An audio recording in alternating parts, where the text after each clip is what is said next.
মুসলমানে মুসলমানে দ্বন্দ্ব করা চলবে না, সীসা ঢালা প্রাচীর হবে কখনো তা টলবে না। মুসলমানে মুসলমানে দ্বন্দ্ব করা চলবে না, সীসা ঢালা প্রাচীর হবে কখনো তা টলবে না।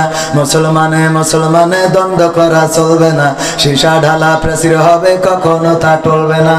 তবেই শান্তি পাবে, অশান্তি দূর হবে, তবেই শান্তি পাবে, অশান্তি দূর হবে।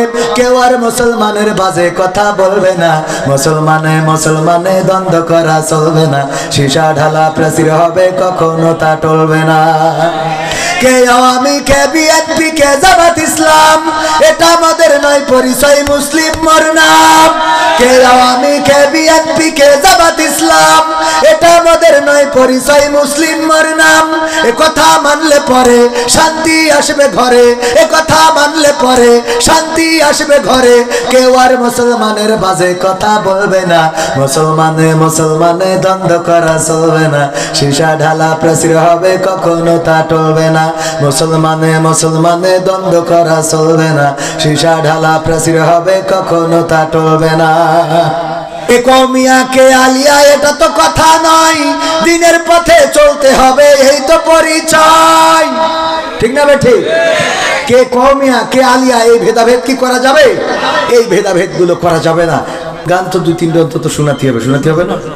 ক্ষমতায় কেউ স্থায়ী হয় না, হোক না সে হাসিনা কি বারে না, চেয়ারটা চিরকাল থাকে না, ঠিক না বেঠে?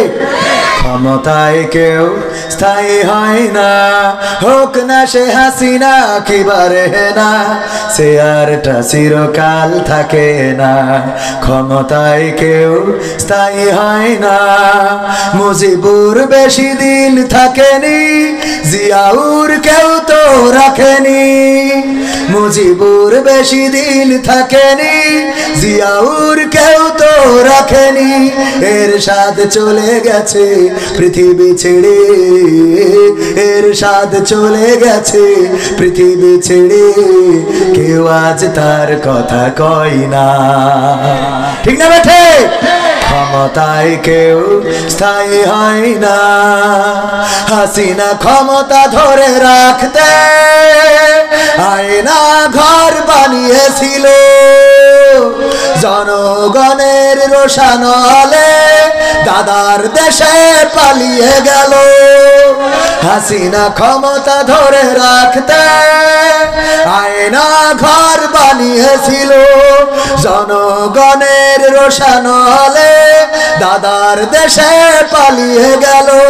ডিবি হারুনের পাশে আর, ডিবি হারুনের পাশে আর পরিমণিদের দেখা যায় না, ঠিক না বেঠে? ক্ষমতায় কেউ স্থায়ী হয় না, হোক না সে হাসিনা কি বারে না, চেয়ারটা চিরকাল থাকে না। থাকে বলেন? থাকে। চেয়ার যেহেতু চিরকাল থাকে না, আমাদের জীবনও চিরকাল থাকবে না, আমাদের যৌবন চিরকাল থাকবে না, আমাদের সৌন্দর্য চিরকাল থাকবে না, মুখের এই দাঁতগুলো চিরকাল থাকবে না, আমাদের চোখের দৃষ্টি চিরকাল থাকবে না, আমাদের মাথার চুলগুলো চিরকাল কালো থাকবে না, আমাদের অন্যান্য আদার্স সোজা মানুষটা চিরকাল সোজা থাকবে না, একদিন খুঁজা হয়ে যাবে, এই দুনিয়া ছেড়ে চলে যেতে হবে। সুতরাং কবর দেশের প্রস্তুতি নেওয়ার দরকার আছে না নাই? আমার আল্লাহ বললেন, আমি পবিত্র কালাম থেকে তেলাওয়াত করেছিলাম শুরুতে, মনে আছে না নাই? আল্লাহ বললেন, ইয়া আইয়ুহাল্লাযীনা আমানু কু আনফুসাকুম ওয়া আহলিকুম নার, ওগো ঈমানদারেরা শোনো, তোমরা নিজের আগুন থেকে বাঁচো এবং তোমাদের আহাল, তোমাদের সন্তান পরিবার পরিজনকে আগুন থেকে বাঁচাও। কথাটা কার? আল্লাহ। কথাটা কার? নিজেদের আগুন থেকে বাঁচাতে বলেছেন আর আহালদেরকে আগুন থেকে বাঁচানোর জন্য বলেছেন। আমরা নিজেদের আগুন থেকে বাঁচাতে রাজি আছি না নাই? কারা কারা রাজি হাত উঁচু করেন।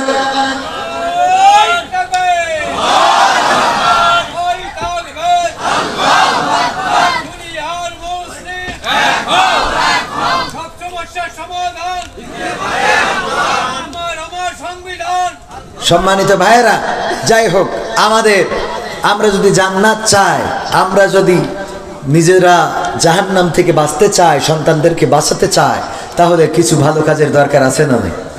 আমার মনে হয় আল্লাহ যেটা বলেছেন যে ইন্নাল্লাহ আশতারা মিনাল মুমিনিনা আনফুসাহুম ওয়া আমওয়ালাহুম বিআন্না লাহুমুল জান্নাহ, যে তোমরা মাল দাও জান দাও আমি জান্নাতটা বাইছে দেবো, এইটাই মনে হয় ভালো আমার মনে হয়, তাই না?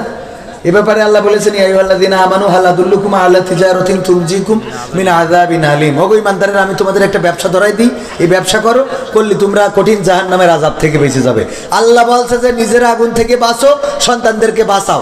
এই কথা বলে আবার সূরা সফে বলছে যে আমি একটা ব্যবসা ধরাই দিচ্ছি, যে ব্যবসা করলে আযাব থেকে বাঁচতে পারবা। কথা বলেননি? সেই ব্যবসাটা কি? তুমিনুনা বিল্লাহি ওয়া রাসূলিহি ওয়া তুজাহিদুনা ফি সাবিলিল্লাহ বিআমওয়ালিকুম ওয়া আনফুসিকুম, মাল দিয়ে জান দিয়ে আল্লাহর জমিনে আল্লাহর দিন আল্লাহর প্রতি ঈমান রাসূল, এটা তো সবাই জানা কথা। এ তো আমার মনে হয় আমার মতো হুজুর এ নিয়ে ওয়াজ করার দরকার নেই। তো সবাই জানেন, লাস্টের টুক বলি, সেটা হলো যে মাল দিয়ে জান দিয়ে আল্লাহর দিন কায়েমের জন্য চেষ্টা করতে হবে। এই মাদ্রাসা দিয়ে এই দেশে আলেম তৈরি হয়, ঠিক না বে ঠিক? যে আলেমগুলো ইসলামের পক্ষে দিনের পক্ষে কাজ করে বেড়ায়, কথা বলে বেড়ায়, সুতরাং আমরা তাদের পক্ষে থাকার দরকার আছে না নাই? তো এই মাদ্রাসার সৌন্দর্য আপনাদের জন্য, পাঁচিলের প্লাস্টার বাকি, আরও উপরে কিছু কাজ বাকি, মাদ্রাসার আরও যত কাজ আছে আমি আপনাদের কাছে একটু হাত বাড়াচ্ছি। আমি ব্যক্তিগতভাবে না দিয়ে শুরু করছি না, কারণ আমার আল্লাহ যেটা পছন্দ করেন না যে নিজেরা বলবা নিজেরা করবা না, তা হবে না। তা তিনজন বন্ধু, একজন হিন্দু, একজন বৌদ্ধ, একজন খ্রিস্টান, একজন মুসলমান, গেছে যশোরে, যে পানির পিপাসা লেগেছে, তো আমাদের আখ খেতে ঢুকেতে আখ কুপান দিয়েছে আচ্ছা মতো।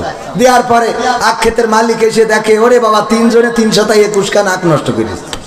বলছে তোরা আখ খাইছিস কেন? বলছে তা অসুবিধা কি? অসুবিধা কি মানে? এ ক্ষেত আমার, তোরা আখ খাইছিস মানে?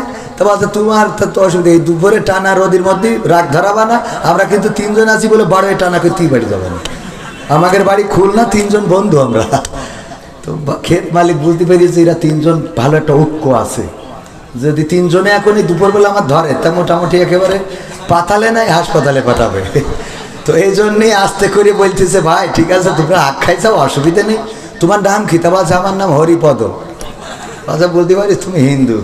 বাজা তোমার নাম কি? বলছে মিস্টার মানিক বিশ্বাস। মিস্টার, তুমি তো খ্রিস্টান মানে? তো বলছে হ্যাঁ। তো তোমার নাম কি? বলছে আমার নাম আব্দুর রহমান। বলছে তুমি তো মুসলমান? বলছে হ্যাঁ, আমরা 3 জন 3 ধর্মের, কিন্তু বন্ধু, আমাদের মধ্যে ঐক্য আছে। বলছে না, ঐক্য আছে, এটা ভালো, থাকা উচিত, কিন্তু ভাই একটা কথা হইলো কি, দেখো মুসলমান আব্দুর রহমান, সে আমার ক্ষেতে আখ খাবে, কোনো অসুবিধা নেই, কারণ সে আমার মুসলমান, আমার ক্ষেতে আখ খালি আমার সওয়াব হবে। আর এই যে খ্রিস্টান, সেও তো ঈসা নবীর মানে, আমরাও মানি, সুতরাং সেও আখ খাবে, কোনো অসুবিধা নেই। আমার একটা কথা ছিল তোমাদের 2 জনের কাছে, যে তোমরা 2 জন তো আমাদের জাত ভাই, কিন্তু এ শালা হিন্দু খাবে কেন? তোরা বলছে কথা তো ঠিক, কি বলছে কথা তো ঠিক। তো বলছে তাহলে যদি অনুমতি দাও তাই একটু বাটাম দিতে চাচ্ছি। তো বল দেন, অসুবিধে নেই, আমরা নেন। দেশে কুপান দিয়ে আইলের পরে শোয়াই রেখে মুসলমান বলছে যে দোস্ত, তুমি তো দোস্ত মানে কি, তোমার সাথে পারলে শালি বিয়ে দেবো, তুমি আমার তো নিজের কলিজার লোক, আব্দুর রহমান, রহমানের গুলাম, তুমি আখ খাবা কেন? কিছু কাটি বাড়িও নিয়ে যাবা, খুলনায় না বাড়ি নিয়ে যাবা, কিন্তু এই শালা খ্রিস্টান খাবে কেন? তবে কথা তো ঠিক। তবে তাহলে যদি অনুমতি দাও তাহলে এরও একটু কুপান দিতে পারি।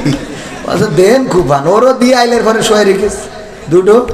3 নম্বরে আব্দুর রহমানের বলছে, দোস্ত মুসলমান ধর্মে তো চুরি করলি শাস্তি হইলো কোরআনের আইন, হাত কেটে দাও, তাই না? তা বলছে কথা তো ঠিক। তা বলছে তোর আমি মারবো না, ডাইরেক্ট উচাতে কেটে দেবো। শালা তুই আখ খালি কেন?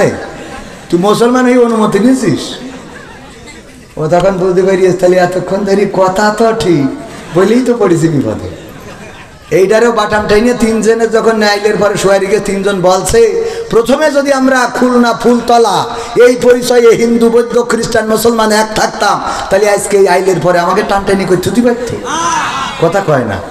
তো এখন ছাত্র দল, যুব দল, শিবির, জামাত ফাটাফাটি করেন, অসুবিধে নেই, টানটানি করে থিবে না, দাদা কিন্তু থেমে নেই। কথা কি বোঝা গেছে?